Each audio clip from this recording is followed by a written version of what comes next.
he really doesn't need an introduction. Pete Burney, he's originally from Eunice, married a local lady, but moved away after college. Pete was in the U.S. Army, 82nd Airborne Division, and was a captain of the Signal Corps. Pete was platoon leader, artillery platoon communication officer, and a company executive officer. He was also the assistant operations officer. He served during deployments in Honduras, Panama, and the initial startup of the Gulf War. Pete holds a senior parachutist badge and his assault badge. You know, I knew that, did you?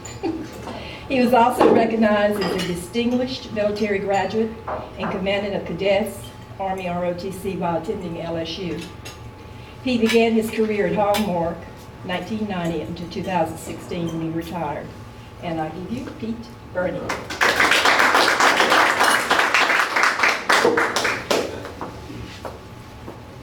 Thank you very much, Lynn. I appreciate that. You left one thing out. He's a distinguished LSU alumnus. Yes, he is, yes. Very proud of that. Lynn, thank you so much. It's a pleasure to be here with all of you. I was fortunate to meet Lynn through the LSUE Foundation a few years ago, and it's great to be back here in Eunice. What I thought I'd do for this time I have with you is, and the first part is upon request, because I language and I is not typically what anybody wants to hear about, but Lynn asked for a little bit about my journey, so I'll tell you a little bit about my path to the places I've been and then back here to Eunice. And then the bulk of what I'd like to share with you is a little bit about Hallmark cards, because people find it a fascinating place, and if I'm a little biased, that's because I'm a little biased. But I think you'll find it pretty fascinating, the story of Hallmark cards. And at the end, I'll just share with you a few perspectives I've jotted down after almost 5 years in the Army and 25 years at Hallmark cards. So, you know, but one of the things that I've learned is anytime you're speaking in front of an audience, that comes with assignments. So you as the speaker have an assignment, and that's to be engaging and to connect with your audience, to share with them something that might be provocative or entertaining or interesting. So that's your assignment. And then the audience has an assignment, and that's to listen and to engage and to ask questions and process on what's being shared. And the trick, if you're the speaker, is to make sure that the audience doesn't get done with their assignment before you get done with your assignment. Okay, so that's my objective today, to hopefully keep you engaged. All right, so here goes. So my name is Leroy Burney III, but everybody calls me Pete. And I literally grew up 2 blocks from here. A rich kid, a very rich kid, right across East Street. The rich kid part might surprise you, but for me, it's about being rich in spirit, rich in character, rich in the values that were instilled into me by my grandparents. So I was raised by my grandparents. My father was an educator here actually in St. Landry Parish. Worked in Lawtell most of his years and at the school board office, but I was raised by my grandparents, my father's parents. And that's where the richness comes in. They were great folks. They didn't have education. They were 8th grade educated. My grandfather was, and my grandmother 3rd grade educated. But they were, and my grandfather was a May Brothers sawmill employee, retired from there, and my grandmother, along with the cadre of her sisters that also contribute to raising me, they were all domestic helpers in homes that you will recognize, homes of the Kirsteins, the Durbesses, the Ashies, the Morningbags. Those were people that I grew up hearing about as they pursued what were their careers or their opportunities at the time. So I was raised here in Eunice by my grandparents. Started working at Ray's Bakery, worked at Ray's Bakery from the time I was in the 9th grade to the time I left LSUE to go on to LSU in Baton Rouge. Graduated from Eunice High School in 1982. Was active there in sports and student government and band, and really enjoyed my time in Eunice. And when I got to LSUE, really wasn't sure what I was going to do career-wise, but I majored in English and secondary education, thinking that either I'll take an education path, or maybe I'll go to law school or something like that. But had a great career at LSUE, and well, didn't have any financial aid obligations when I was leaving LSUE, and I thought, wow, I don't want to take out loans when I go to Baton Rouge, so it's literally summer 1984. I'm going to LSU in the fall. I'm sitting in the Eunice library, and I pulled out a business reply card for Army ROTC. I filled it out, sent it in. 2 days later, I get a call from a Major Keller, LSU ROTC. He said, tell me how many hours you have, tell me what your situation is, and I did, and he said, hey, The only thing I can do for you is recommend you go to Army ROTC Basic Camp in Fort Knox, Kentucky this summer. 6 weeks, no obligation, but you can compete for a 2-year scholarship.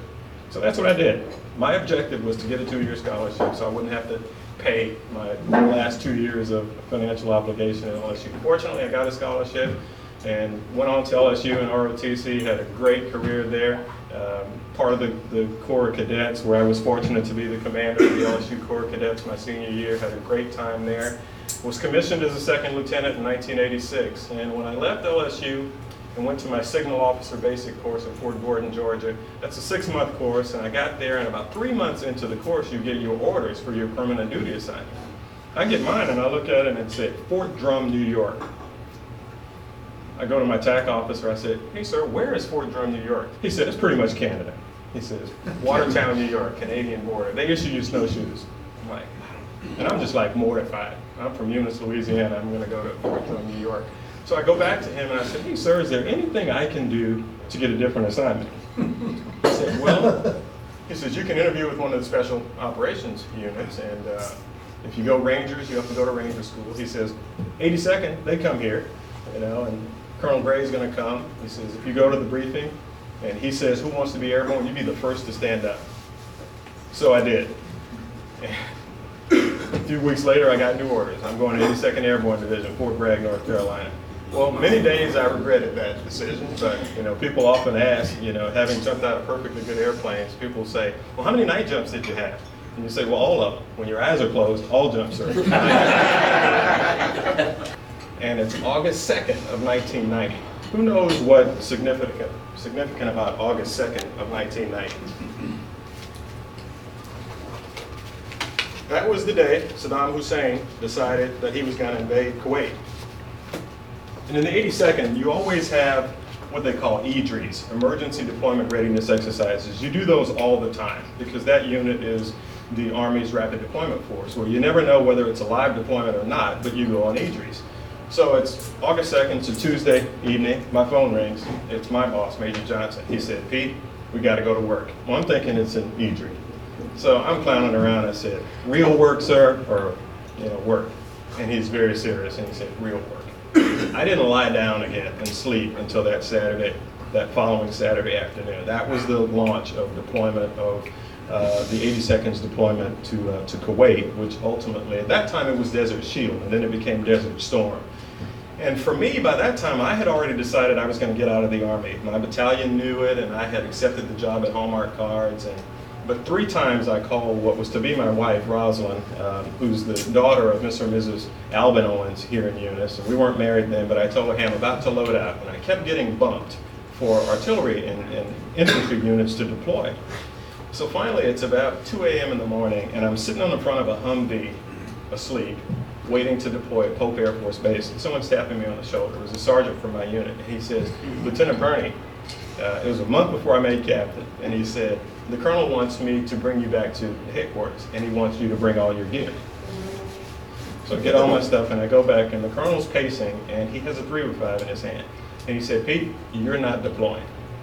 He said, you don't owe the 82nd another deployment.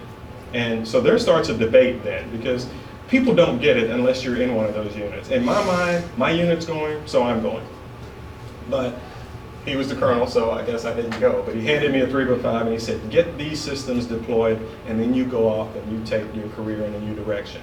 So that ended my military career. I was fortunate to transition to a great company in Hallmark Cards.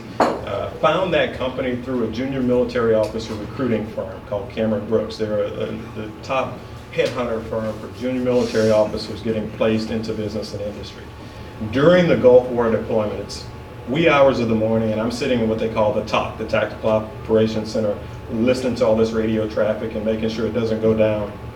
And my former company commander for Panama, who he and I were great friends, he comes up and we're just chatting, and all of a sudden he says, Pete, you're getting out of the 82nd to make greeting cards? You know, it was just such a contrast in what he would assume to have been a transition for me. But it was a great run for me, and I'm proud of my service. But now let's talk a little bit about Hallmark Cards, okay? So I thought I would introduce what I talked to you about here with the video that most people find enlightening relative to this brand and what it means to pop culture here in the United States.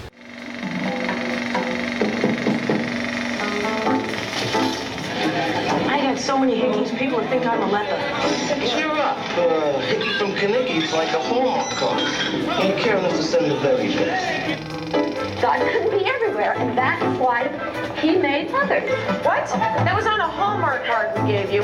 They only make a sorry your dodgeball coach just got crushed by 2 tons of irony Hallmark card. You call me, you tell me it's important, you know? What, to share in your obsession with Hallmark moments? I just can't believe that this is the same man who told a 6-year-old daughter that Christmas was a Republican capitalistic conspiracy created by the Hallmark Corporation.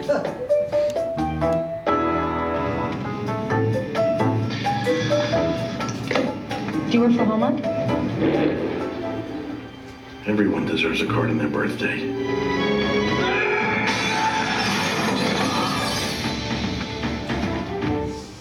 Why are you staring at me? I don't know, it's like you escaped from a Hallmark card or something. Hallmark said it showed some potential, which is pretty cool. That Hallmark is one tough cookie to crack. Hallmark? It's a letter from Hallmark. They're actually gonna buy one of my cards. I'll bet it's a Hallmark. Well, pretty near. I read a whole bunch of Hallmark cards. Doesn't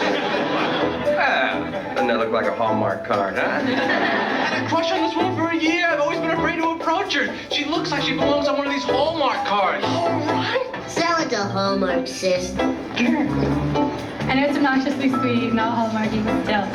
Girl, you're gonna hate yourself for this, and then when you go to Hallmark to get a card to make up for it, you're not gonna find one because it is too specific.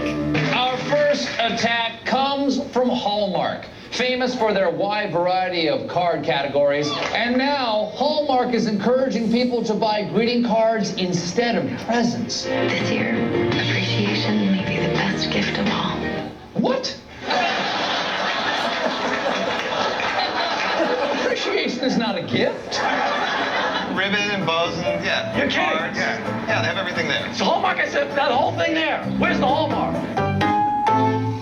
The brand is much larger than the company itself. Hallmark's about a $4 billion company, but people are usually shocked by that. Not that that's tiny, but it's not a GE or a Coca-Cola or a, and it's not about necessarily just greeting cards. So I'm going to share with you a little bit about Hallmark and how it came to be. So Hallmark's been around since 1910. Joyce Clyde Hall grew up in poverty in Nebraska, migrated down to Kansas City to start a business. And he had a shoebox full of postcards. How many of you are familiar with shoebox as a brand of greeting cards? Well, that's where it comes from. It's a tribute to J.C. Hall, who started the company with a shoebox of postcards under his bed at the Kansas City YMCA. So the company, he didn't create the greeting card. The greeting card was already in existence. American Greetings is actually the largest competitor, and it's older than Hallmark. But he really revolutionized that business and brought about greeting card sending as an experience. He brought about the Gold Crown store, the card shop, as a way to enhance the brand and what we call at Hallmark the connecting space. So the company was formed in 1910. In 1959, a new brand emerged that was called Ambassador Cards, and that was to bring the greeting card experience to the mass channel outlets. Malls and grocery stores were really growing at that time. But most people feel that Hallmark is a greeting card company, and while that is the largest core business, the reality is Hallmark defines itself as a connecting company. So the vision of the company is to create a more emotionally connected world by making a genuine difference in every life, every day.